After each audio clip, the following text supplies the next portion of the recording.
Hello students, welcome to the chemistry class of second session, that is the chemical kinetics of second session. Hagadre, in the previous class we have discussed about the some of the concepts of chemical kinetics. It means the rate or velocity, definition of the chemical kinetics, rate or velocity of the reaction, and different types of rate or velocity of the reaction, in the sense average rate of a reaction, and another one is the instantaneous rate of a reaction, and another thing itself is the calculation of average rate of a reaction. ನಾವಿಲ್ಲಿ study ಮಾಡ್ತಾ ಹೋದ್ವಿ. ಹಾಗಾದರೆ in this chapter that continued part ನಾವು ಮುಂದೆ ಯಾವ concept ನೋಡ್ತೀವಿ ಅಂತಂದರೆ that is the rate law ಅನ್ನೋದು ಏನು ಹೇಳುತ್ತಪ್ಪ ಅಂತಂದರೆ it is experimentally determined expression which relates the rate of the reaction with the concentration of the reactant. ಅಂದರೆ ಇಲ್ಲಿ ಯಾವುದೇ ಒಂದು ರಿಯಾಕ್ಷನ್ ತೊಗೊಂಡಿದ್ದೀವಿ ಅಂತಂದರೆ ಆ ಒಂದು ರಿಯಾಕ್ಷನದ್ದು ರೇಟ್ ಆರ್ ವೆಲಾಸಿಟಿ ಯಾವುದಕ್ಕೆ ರಿಲೇಟ್ ಆಗಿರುತ್ತೆ ಅಂತಂದರೆ ಅದರದ್ದು ಕಾನ್ಸಂಟ್ರೇಷನ್ ಆಫ್ ದಿ ರಿಯಾಕ್ಟೆಂಟ್ಗೆ ಅದು ರಿಲೇಟ್ ಆಗುತ್ತೆ, ಅಥವಾ ರಿಯಾಕ್ಟೆಂಟ್ ಕಾನ್ಸಂಟ್ರೇಷನ್ಗೆ ಅದು ರಿಲೇಟ್ ಆಗಿರುತ್ತೆ ಅನ್ನೋದು ಈ ಒಂದು ರೇಟ್ ಲಾ ಎಕ್ಸ್ಪ್ರೆಷನ್ ಆಗಿರುತ್ತೆ. ಹಾಗಾದರೆ for example, for a hypothetical reaction A plus B which gives the products. ಹಾಗಾದರೆ ಈ ಒಂದು ರಿಯಾಕ್ಷನ್ ಕನ್ಸಿಡರ್ ಮಾಡ್ತೀವಿ ಅಂತಂದರೆ next rate is directly proportional to the a to the concentration of a to the power m into concentration of b to the power n. ಹಾಗಾದರೆ next ಇಲ್ಲಿ directly proportional equation ತೆಗಿಬೇಕು, ನಾವೇನು ಮಾಡಬೇಕು, ಇದಕ್ಕೆ ಯಾವುದೇ ಒಂದು ಕಾನ್ಸ್ಟೆಂಟ್ನ ಇದಕ್ಕೆ ಮಲ್ಟಿಪ್ಲೈ ಮಾಡ್ತಾ ಹೋಗಬೇಕು. ಹಾಗಾದರೆ ಇದು rate is equal to K into the concentration of A to the power M into concentration of B to the power N. Next ಹಾಗಾದರೆ ಇಲ್ಲಿ ಕೆ ಅನ್ನೋದು ನಾವೇನು ಕರಿಬೋದು, ಹಂಗಾರೆ ಇದನ್ನ ರೇಟ್ ಕಾನ್ಸ್ಟೆಂಟ್ ಅಂತ ಕರಿಬೋದು. ಯಾಕಂದರೆ ಇದು ರೇಟ್ ಲಾಗೆ ಸಂಬಂಧಪಟ್ಟಿರೋ ಕಾರಣಕ್ಕೆ ಇದಕ್ಕೆ ನಾವು ರೇಟ್ ಕಾನ್ಸ್ಟೆಂಟ್ ಅಂತ ಇದಕ್ಕೆ ಕರಿಬೋದು. And next M and N are the stoichiometric coefficients of the reactants which are experimentally determined. ಅಂದರೆ ಇಲ್ಲಿ ಆ ಒಂದು ರಿಯಾಕ್ಷನ್ನ ಬ್ಯಾಲೆನ್ಸ್ ಮಾಡುವಾಗ ಬರೆದಿರುವಂಥ ನಂಬರ್ಸು ಅದಕ್ಕೆ ನಾವು ಸ್ಟೋಯಿಕಿಯೋಮೆಟ್ರಿಕ್ ಕೋಎಫಿಷಿಯೆಂಟ್ಸ್ ಅಂತ ಹೇಳ್ತೀವಿ. ನೆಕ್ಸ್ಟ್ ಅವುಗಳನ್ನ ನಾವು ಯಾವ ರೀತಿ ನಾವು ತಿಳ್ಕೊಬೋದು ಅಂತಂದರೆ ಎಕ್ಸ್ಪೆರಿಮೆಂಟ್ ಮಾಡಿದಾಗ ಮಾತ್ರ ನಮ್ಗೆ ಇಲ್ಲಿ ಗೊತ್ತಾಗುತ್ತೆ. ಅದಕ್ಕೆ ಹೇಳ್ತೀವಿ these are the experimentally determined quantities.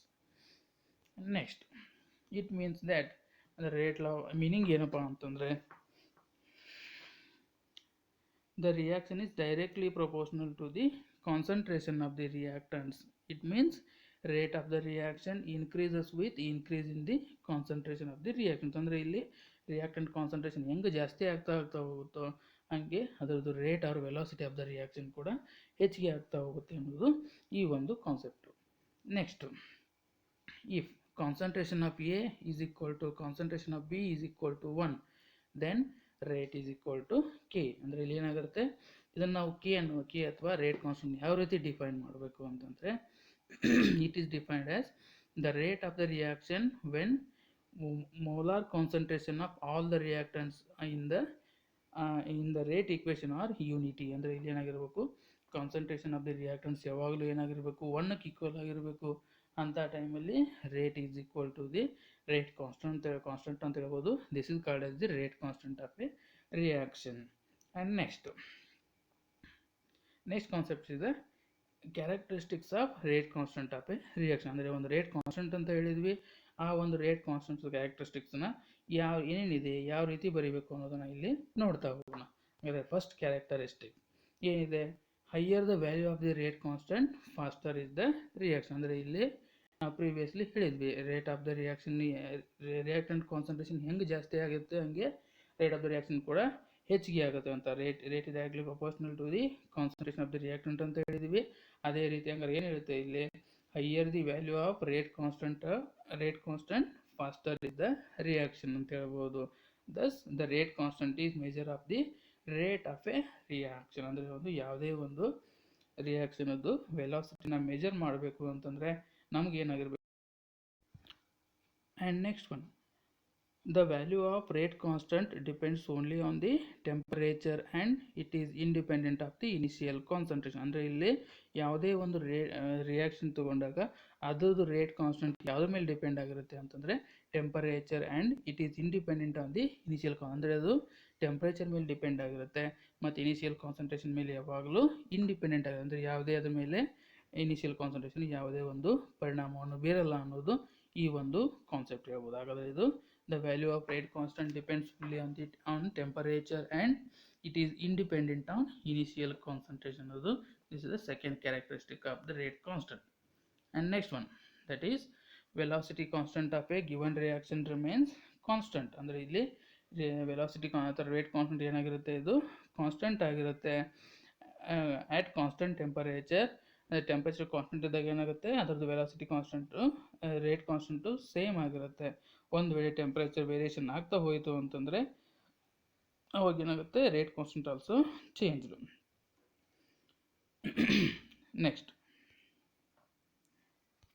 next concept, this is about the rate law or rate expression. And next concept is the order of a reaction. ಅಂದರೆ ಯಾವುದೇ ಒಂದು ರಿಯಾಕ್ಷನ್ ನಾವಿಲ್ಲಿ ನೋಡಿದ್ವಿ ಅಂತಂದರೆ ಅಥವಾ ಕನ್ಸಿಡರ್ ಮಾಡಿದ್ದೀವಿ ಅಂತಂದರೆ ಆ ಒಂದು ರಿಯಾಕ್ಷನ್ಗೆ ನಾವು ಇಲ್ಲಿ ಹೋಗಿ ಏನು ನೋಡಿದ್ವಿ, rate or velocity of a reaction ನೋಡ್ತಾ ಹೋದ್ವಿ ಮತ್ತು ಅದನ್ನು ರೇಟ್ ಲಾ ಅದಕ್ಕೆ ಬರೀತಾ ಹೋದ್ವಿ. And next concept itself is the new concept, that is order of a reaction. ಆ ಒಂದು ರಿಯಾಕ್ಷನ್ ನೋಡಿದ ತಕ್ಷಣ ಈ ಒಂದು ರಿಯಾಕ್ಷನು ಯಾವ ಒಂದು ಆರ್ಡರ್ನ ಫಾಲೋ ಮಾಡ್ತಾ ಇದೆ ಅನ್ನೋದು ಇಲ್ಲಿ ಕಾನ್ಸೆಪ್ಟ್ನ ನೋಡ್ತಾ ಹೋಗ್ತೀವಿ. ಹಾಗಾದರೆ that is the new concept, that is order of a reaction. ಇದನ್ನು ನಾವು ಸ್ಮಾಲ್ ಎನ್ ಅನ್ನುವಂಥ ಒಂದು ನಂಬರಿಂದ ಬರಿತಾ ಹೋಗ್ತೀವಿ. Next order of a reaction ಒಂದು ಡೆಫಿನೇಷನ್, ಇದನ್ನು ಯಾವ ರೀತಿ ಡಿಫೈನ್ ಮಾಡ್ತೀವಿ ಅಂತಂದರೆ, the order of a chemical reaction is defined as the sum of power of the concentration terms in the experimentally determined rate equation. ಅಂದರೆ ಇಲ್ಲಿ ಯಾವುದೇ ಒಂದು ಎಕ್ಸ್ಪೆರಿಮೆಂಟಲಿ ಡಿಟರ್ಮೈನ್ಡ್ ರೇಟ್ ಈಕ್ವೇಷನ್ ಇರುತ್ತಲ್ಲ, ಅಥವಾ ಒಂದು ರಿಯಾಕ್ಷನದ್ದು ಅದನ್ನು ಎಕ್ಸ್ಪೆರಿಮೆಂಟಲಿ ಡಿಟರ್ಮೈನ್ ಮಾಡಿರಬೇಕು ಅದರದ್ದು ರೇಟ್ ಆರ್ ವೆಲಾಸಿಟಿನ. ಆ ರೀತಿ ಡಿಟರ್ಮೈನ್ ಮಾಡಿದಾಗ ಅದರಲ್ಲಿರುವಂಥ ರಿಯಾಕ್ಟೆಂಟದ್ದು ಕಾನ್ಸಂಟ್ರೇಷನ್ ಇರುತ್ತಲ್ಲ, ಕಾನ್ಸಂಟ್ರೇಷನದ್ದು ಪವರ್ ಅಂತಂದರೆ ನಾವು ರೇಸ್ ಟು ಅಂತ ಏನು ಬರಿತೀವಲ್ಲ, ಆ ಒಂದು ಎಕ್ಸ್ಪೋನೆನ್ಷಿಯಲ್ ಟರ್ಮ್ ನಾವಿಲ್ಲಿ ಆ್ಯಡ್ ಮಾಡಿದಾಗ ಬರುವಂಥ ಒಂದು term itself is the order of the reaction. That is order of a chemical reaction is defined as the sum of power of the concentration terms in the experimentally determined rate for the reaction itself is the rate or velocity, order of a reaction. And next, for example, for a reaction A plus B which gives the C plus D ಅನ್ನುವಂಥ ಒಂದು ರಿಯಾಕ್ಷನ್ನ consider ಮಾಡಿ. ಹಾಗಾದರೆ if the experimental rate equation is R is equal to K, R ಅಂದರೆ rate ಅಂತ ಬರಿತೀವಿ, R is equal to K into A concentration into B concentration. ಅಂದರೆ ಇಲ್ಲಿ ಆ ಒಂದು ರಿಯಾಕ್ಷನ್ ತೊಗೊಂಡಾಗ ಆ ರಿಯಾಕ್ಷನ್ ರೇಟ್ ಇಕ್ವೇಷನ್ ಯಾವ ರೀತಿ ಬರೀಬೋದು, ನಾವಿಲ್ಲಿ R is equal to K into A concentration into B concentration ಇದು ಆಗಿತ್ತು ಅಂತಂದರೆ, next the order of the reaction becomes the 1+1. ಅಂದರೆ ಇಲ್ಲಿ concentration of A to the power ಏನೂ ಬರೋದಿಲ್ಲ ಅಂದರೆ ಇಲ್ಲಿ 1 ಇರುತ್ತೆ, ಇಷ್ಟು concentration of B to the power ಅಲ್ಲಿ ಏನೂ ಇಲ್ಲ ಅಂದರೆ ಅಲ್ಲಿ 1 ಇರುತ್ತೆ. ಹಾಗಾದರೆ total order of a reaction ನಾವು ಏನು ಬರೀಬೋದನ್ನ 1+1 which is equal to 2. In general if it is R is equal to A to the power concentration M and B concentration of B to the power N, ಹಾಗಾದರೆ order of the reaction ಯಾವ ರೀತಿ ಬರಿಬೋದು, small N ಅಂತಂದರೆ that is the order of a reaction which is equal to M plus N. ಹಾಗಾದರೆ ಇದು ಯಾವುದೇ ಒಂದು reaction ತೊಗೊಂಡಾಗ ಆ ಒಂದು ರೇಟ್ ಈಕ್ವೇಷನಲ್ಲಿ ಎಕ್ಸ್ಪೆರಿಮೆಂಟಲ್ ಡಿಟರ್ಮೈನ್ಡ್ ರೇಟ್ ಈಕ್ವೇಷನಲ್ಲಿ ಆ ಒಂದು ಕಾನ್ಸಂಟ್ರೇಷನ್ ಟರ್ಮ್ಸ್ದು ಪವರ್ ಟರ್ಮ್ ಏನು ಇರ್ತಾವಲ್ಲ ಅವುಗಳನ್ನು ಆ್ಯಡ್ ಮಾಡಿದ ಬರುವಂಥದ್ದೇ ಆರ್ಡರ್ ಆಫ್ ದ ರಿಯಾಕ್ಷನ್. ಹಾಗಾದರೆ ಇಲ್ಲಿ ಈ ಒಂದು ರಿಯಾಕ್ಷನಲ್ಲಿ ಜನರಲ್ ಆಗಿ ತೊಗೊಂಡಿವೆ ಅಂತಂದರೆ M plus N it self is the order of a reaction. if the rate equation R is equal to K into A concentration into B concentration, then total order itself is the 1+1 is equal to 2. This itself is the order of the reaction. Next, the order of a reaction is an experimental quantity. ಅಂದರೆ ಇದು ಸಾಮಾನ್ಯವಾಗಿ ನಾವು ನೋಡಿದ ತಕ್ಷಣ ಗೊತ್ತಾಗಲ್ಲ, ಇದನ್ನು ನಾವೇನು ಮಾಡಬೇಕು, ಎಕ್ಸ್ಪೆರಿಮೆಂಟ್ ಮಾಡಿದಾಗಲೇ ನಮ್ಗೆ ಇದ್ರದ್ದು ಏನು ಅಂತ ಅದರದ್ದು ಆರ್ಡರ್ ಆಫ್ ಎ ರಿಯಾಕ್ಷನ್ ಅನ್ನೋದು ಗೊತ್ತಾಗ್ತಾ ಹೋಗುತ್ತೆ. ಅದಕ್ಕೆ ನಾನು ಎಕ್ಸ್ಪೆರಿಮೆಂಟ್ ಪರ್ಫಾರ್ಮ್ ಮಾಡಿ ನಾವು ಇದನ್ನು ಕ್ಯಾಲ್ಕುಲೇಷನ್ ಮಾಡಬೇಕಾಗತ್ತೆ. ನೆಕ್ಸ್ಟು ಈ ಆರ್ಡರ್ ಅನ್ನೋವಂಥದ್ದು ನಾವು ಇದನ್ನು ಯಾವ ರೀತಿ ಇದೆ, ಫಾರ್ ಎಕ್ಸಾಂಪಲ್ ಇದು ಫ್ರ್ಯಾಕ್ಷನಲ್ ಆಗಿದೆಯೋ, 0 ಆಗಿದೆಯೋ, ಅಥವಾ ಕಂಪ್ಲೀಟ್ ನಂಬರೇ ಆಗಿರಬೇಕು ಅನ್ನೋದನ್ನು ನಾವೀಗ ನೋಡ್ತಾ ಹೋಗೋಣ. This order of a reaction it may be A whole number, ಇದು ಹೋಲ್ ನಂಬರ್ ಕೂಡ ಆಗಿರ್ಬೋದು, ಅಥವಾ ಫ್ರ್ಯಾಕ್ಷನ್ ಆಗಿರ್ಬೋದು, ಅಥವಾ ಇದು 0 ಕೂಡ ಆಗಿರ್ಬೋದು ಅಂತ ನಾವಿಲ್ಲಿ ಈ ಒಂದು ಕಾನ್ಸೆಪ್ಟನ್ನು ತಿಳ್ಕೊಬೋದು. ಹಾಗಾದರೆ ಇದನ್ನು ನೆಕ್ಸ್ಟ್ ಈ ಒಂದು ಆರ್ಡರ್ ಆಫ್ ಎ ರಿಯಾಕ್ಷನ್ ಏನು ಸಿಗ್ನಿಫೈ ಮಾಡುತ್ತೆ ಅನ್ನೋದು next concept. significance of order of a reaction. The order of a reaction represents the extent of dependence of velocity of the reaction on the molar concentration of the reactant. ಅಂದರೆ ಇಲ್ಲಿ ಯಾವುದೇ ಒಂದು order of a reaction ನಾವು consider ಮಾಡಿದ್ವಿ ಅಂತಂದರೆ order of the reaction ಏನು ಸೂಚಿಸುತ್ತೆ, ಏನದನ್ನು ಹೇಳುತ್ತೆ ಅನ್ನೋದು ಇವಾಗ ನೋಡೋಣ. The extent of the dependence of the velocity of the reaction on the molar concentration of the react. ಅಂದರೆ ಇಲ್ಲಿ rate or velocity of the reaction ಯಾವುದ್ರ ಮೇಲೆ ಡಿಪೆಂಡ್ ಆಗಿರುತ್ತೆ, molar concentration of the reactant ಮೇಲೆ ಡಿಪೆಂಡ್ ಆಗಿರುತ್ತೆ ಅನ್ನೋದು order of a ರಿಯಾಕ್ಷನ್ನ ಇದು ಒಂದು ರಿಯಾಕ್ಷನ್ ಆರ್ಡರು ಸಿಗ್ನಿಫೈ ಮಾಡುತ್ತೆ. ಫಾರ್ ಎಕ್ಸಾಂಪಲ್ ಇದು ಫಸ್ಟ್ ಆರ್ಡರ್ ರಿಯಾಕ್ಷನ್ ಆಗಿತ್ತು ಅಂತಂದರೆ that will less effect on the reactant concentration. If the order is 2 that is little bit more effect on the concentration of the reactant. ಅಂದರೆ ಇಲ್ಲಿ ಯಾವ ರೀತಿ reactant concentration ಹೆಂಗಿರುತ್ತೋ ಅದ್ರ ಮೇಲೆ ಇದು ನಮ್ಗೆ ಏನಾಗುತ್ತೆ ಆರ್ಡರ್ ಆಫ್ ದ ರಿಯಾಕ್ಷನ್ನು ಡಿಫೈನ್ ಮಾಡ್ತಾ ಹೋಗ್ಬೋದು. And next unit of the rate constant. ಆ ಒಂದು ರೇಟ್ ಕಾನ್ಸ್ಟೆಂಟ್ ಯೂನಿಟ್ನ ಯಾವ ರೀತಿ ಬರೀಬಹುದು? Unit of rate of reaction is concentration per time. ನಾವು ಪ್ರೀವಿಯಸ್ಲಿ ನೋಡಿದ್ದೀವಿ ಯಾವ ರೀತಿ ಇದೆ ಅಂತೇಳಿ. Concentration per time. It is independent of the order of the reaction. ಅಂದರೆ ಇದು ಯಾವಾಗಲೂ ರೇಟ್ ಆಫ್ ರಿಯಾಕ್ಷನ್ ಯಾವಾಗ ಏನಾಗಿರುತ್ತೆ, independent of order of the, ಅಂದರೆ ಆರ್ಡರ್ ಆಫ್ ದ ರಿಯಾಕ್ಷನ್ ಮೇಲೆ ಯಾವುದೇ ಕಾರಣಕ್ಕೂ ಇದು ಡಿಪೆಂಡೆಂಟ್ ಆಗಿರೋಂಗಿಲ್ಲ. Next, for a reaction NA which gives the product, ಏನಂತ ಇದು stoichiometric term. For this reaction the rate of reaction is equal to K into A to the power n. Concentration of A to the power n ಅಂತಂದರೆ that is ಸ್ಟೋಕಿಯೋಮೆಟ್ರಿಕ್ term, ಅದನ್ನು ನಾವಿಲ್ಲಿ ತೋರಿಸ್ತೀವಿ. Next ಹಾಗಾದರೆ K is equal to, ನಾವು ಇದನ್ನು ರಿಯಾಕ್ಷನ್ನ ಈ ಒಂದು ಈಕ್ವೇಷನ್ನ ಒಂದು ಸ್ವಲ್ಪ ಆಲ್ಟ್ರೇಷನ್ ಮಾಡ್ತಾ ಹೋಗೋಣ. ಹಾಗಾದರೆ ಕೆ ಅನ್ನು ಅಲ್ಲೇ ಇಟ್ಟು ಈ concentration of A to the power n left ಸೈಡ್ಗೆ ತೊಗೊಂಬಂದರೆ ಏನಾಗುತ್ತೆ, rate divided by concentration of A to the power n ಆಗುತ್ತೆ. ನೆಕ್ಸ್ಟು ಹಾಗಾದರೆ ಕೆ ಈಸ್ ಈಕ್ವಲ್ ಟು ನಮ್ಮ ಪ್ರಿವಿಯಸ್ಲಿ ಏನಿದೆ ಇಲ್ಲಿ ರೇಟ್ದು ಯೂನಿಟ್ ಏನಿದೆ ಕಾನ್ಸಂಟ್ರೇಷನ್ ಪರ್ ಟೈಮ್ ಇದೆ. ಹಾಗಾದ್ರೆ ಅದನ್ನು ಕಾನ್ಸಂಟ್ರೇಷನ್ ಪರ್ ಟೈಮ್ ಬರ್ಕೊಂಡಿದ್ದೀವಿ. ಡಿವೈಡೆಡ್ ಬೈ ಎ ಅನ್ನೋದೊಂದು ಕಾನ್ಸಂಟ್ರೇಷನ್ ಪವರ್ ಎನ್ ಅಂತ ಬರ್ಕೊಂಡಿದ್ದೀವಿ. ಹಾಗಾದರೆ that equation becomes K is equal to concentration power 1 minus N per time ಅಂತ ಇದನ್ನು ಈಕ್ವೇಷನ್ನ ಟೋಟಲ್ ಆಗಿ ಬರೀಬಹುದು.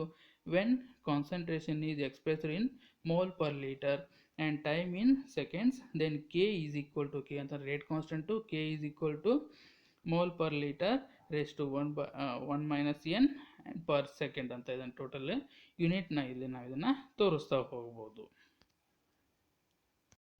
ನೆಕ್ಸ್ಟು ಹಾಗಾದರೆ ಇಲ್ಲಿ ಡಿಫ್ರೆಂಟ್ ಆರ್ಡರ್ ಆಫ್ ಎ ರಿಯಾಕ್ಷನ್ಗೆ rate constant of the reaction ಯಾವ ರೀತಿ ಆಗುತ್ತೆ, ಅದು ಯೂನಿಟ್ ಏನಾಗುತ್ತೆ ಅಂತ ಈಗ ನೋಡ್ತಾ ಹೋಗೋಣ. For the different order of a reaction what will be the rate constant of a unit of rate constant of a reaction, then we can study. For a zero order reaction, ಅಂದರೆ zero order of a reaction 0 ಆಗಿದ್ರೆ ಅದರ unit ಏನಾಗಿರುತ್ತೆ, mole per litre per second ಆಗಿರುತ್ತೆ. For a zero order reaction the unit of rate constant itself is the mole per liter per second. Next, for first order reaction it is the per second. For the second order reaction it is mole per liter per second per mole per liter per second ಅನ್ನೋದು ನಮ್ಮ ಈ ಒಂದು unit of the rate of the reaction. Next concept, this is about the order of a reaction. And next concept is the molecularity of a reaction. Molecularity of a reaction ಅಂತಂದರೆ ಯಾವುದೇ ಒಂದು ರಿಯಾಕ್ಷನಲ್ಲಿ ಎಷ್ಟು moles of A reactant ಇದೆ ಅನ್ನೋದು ನಾವಿಲ್ಲಿ ಬರೀತಾ ಹೋಗ್ತೀವಿ. That itself is the molecularity of a reaction. Molecularity of a reaction is defined as the number of reacting species. ಅಂದರೆ ಇಲ್ಲಿ ಆಟಮ್ಸ್ ಆಗಿರ್ಬೋದು, ಮಾಲಿಕ್ಯೂಲ್ಸ್ ಆಗಿರ್ಬೋದು ಅಥವಾ ಅಯಾನ್ಸ್ ಆಗಿರ್ಬೋದು, taking part in an elementary reaction which must collide simultaneously to bring about a chemical reaction. ಅಂದರೆ ಇಲ್ಲಿ ಯಾವುದೇ ಒಂದು ಕೆಮಿಕಲ್ ರಿಯಾಕ್ಷನ್ ಆಗಬೇಕಾದ್ರೆ ಅದರಲ್ಲಿರುವಂಥ ಆಟಮ್ಸ್ ಆಗಿರ್ಬೋದು, ಮಾಲಿಕ್ಯೂಲ್ಸ್ ಆಗಿರ್ಬೋದು ಅಥವಾ ಅಯಾನ್ಸ್ ಆಗಿರ್ಬೋದು, ಅವು ಏನಾಗಬೇಕು, ಒಂದಕ್ಕೊಂದು ಕೊಲೈಡ್ ಆಗಿ ಆ ಒಂದು ರಿಯಾಕ್ಷನ್ನ ಕ್ಯಾರಿ ಔಟ್ ಮಾಡುವಂಥ ಆಗಿರಬೇಕು. ಅಂಥದಕ್ಕೆ ಏನು ಕರಿತೀವಿ ಮಾಲಿಕ್ಯುಲರಿಟಿ ಆಫ್ ಎ ರಿಯಾಕ್ಷನ್ ಅಂತ ಇಲ್ಲಿ ಕನ್ಸಿಡರ್ ಮಾಡ್ತಾ ಹೋಗ್ಬೋದು. For example, for a reaction NH4 NO2 which gives the N2 plus 2H2O. in this balanced reaction ಇಲ್ಲಿ only 1 mole of reactant that is NH4 NO2 ammonium nitrate ಅನ್ನುವಂಥದ್ದು ಇಲ್ಲಿ involve ಆಗಿದೆ. Agare this is a unimolecular reaction. Second example, 2Hi which gives the H2 plus I2. Agare in this reaction, two molecules of hydrogen iodide are involved for the conversion for the preparation of hydrogen and iodine. Then this one is the bimolecular reaction. And next third example, that is 2NO plus O2 which gives the 2NO2. In this reaction, two molecules of nitrogen oxide and one molecule of oxygen, both these two are combined together to form a 2NO2. Two molecules of NO2 ಇಲ್ಲಿ formation ಆಗ್ತಾ ಇದೆ. ಈ ರೀತಿ formation ಆಗುವಾಗ ಏನಾಗಿದೆ, ಇಲ್ಲಿ two molecules of NO ಮತ್ತೆ one molecule of O2 involve ಆಗಿದೆ. ಟೋಟಲ್ ಏನಾಗಿದೆ, ಇಲ್ಲಿ 3 ಮಾಲಿಕ್ಯೂಲ್ಸ್ ರಿಯಾಕ್ಷನ್ ಇನ್ವಾಲ್ವ್ ಆಗಿದೆ. Hence this one is the trimolecular, or it is also called as the intermolecular reaction. This is about the molecularity of a reaction. And next concept is the difference between order and molecularity of a reaction. Now previously definition ಹೇಳಿದ ಪ್ರಕಾರ order is the sum of power of concentration terms of the reactants in the rate law expression for the reaction. ಅಂದರೆ ಯಾವುದೇ ಒಂದು reaction ಅಲ್ಲಿ ಅದರ concentration terms powers ನಾವಿಲ್ಲಿ some ಮಾಡಿದಾಗ ಬರುವಂಥ answer that itself is the order of a reaction. And second one, ಹಾಗಾದ್ರೆ molecularity ಏನು ಹೇಳ್ತೀವಿ ಹಾಗಾದ್ರೆ, the number of reacting species which are involved in an elementary reaction and which are collide with each other, they bring about the chemical reaction.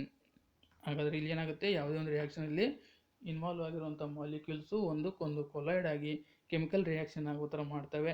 ಅದಕ್ಕೆ ಇವುಗಳಿಗೆ ಅಂತ ಕರಿತೀವಿ ಮಾಲಿಕ್ಯುಲರಿಟಿ ಅಂತ ಇದಕ್ಕೆ ಈ ಒಂದು ಟರ್ಮ್ಗೆ ನಾವು ಕರಿಬಹುದು. And second difference, order is an experimental value. ಇದು ಆರ್ಡರ್ ಅನ್ನೋದು ಕಂಪ್ಲೀಟ್ಲಿ ಏನಾಗಿರುತ್ತೆ, ಎಕ್ಸ್ಪೆರಿಮೆಂಟ್ ಮಾಡಿದಾಗಲೇ ಗೊತ್ತಾಗೋದು. ಹಂಗೆ ನೋಡಿದ ತಕ್ಷಣ ನಮಗೆ ಯಾವುದೇ ಕಾರಣಕ್ಕೂ ಗೊತ್ತಾಗಲ್ಲ, ರಿಯಾಕ್ಷನ್ ನೋಡಿದ ತಕ್ಷಣ ನಮಗೆ ಯಾವುದೇ ಕಾರಣಕ್ಕೂ ಗೊತ್ತಾಗಲ್ಲ.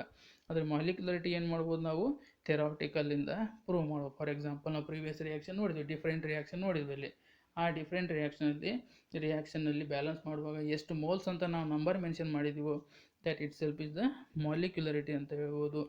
And next third difference is order can be a fraction number or zero, but molecularity cannot be fraction and cannot be zero. ಯಾವಾಗಲೂ ಮಾಲಿಕ್ಯುಲರಿಟಿ ಝೀರೋ ಇರಲ್ಲ ಮತ್ತು ಫ್ರ್ಯಾಕ್ಷನ್ ಕೂಡ ಇರಲ್ಲ.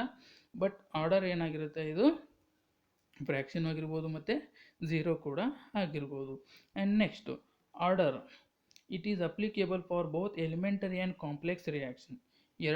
ಟೂ ಡಿಫ್ರೆಂಟ್ ಟೈಪ್ಸ್ ಆಫ್ ರಿಯಾಕ್ಷನ್ಗೆ ಆರ್ಡರು ಅಪ್ಲಿಕೇಬಲ್ ಆಗುತ್ತೆ. But molecularity ಅನ್ನೋದು ಏನಾಗಿರುತ್ತೆ, applicable only for the elementary reaction. These are the difference between the order and molecularity of the reaction. This is about the order and molecularity of the reaction. In the next class we can discuss about the some more concepts of the chemical kinetics, and we can solve some of the examples based upon the order and molecularity and rate of reaction. Thank you.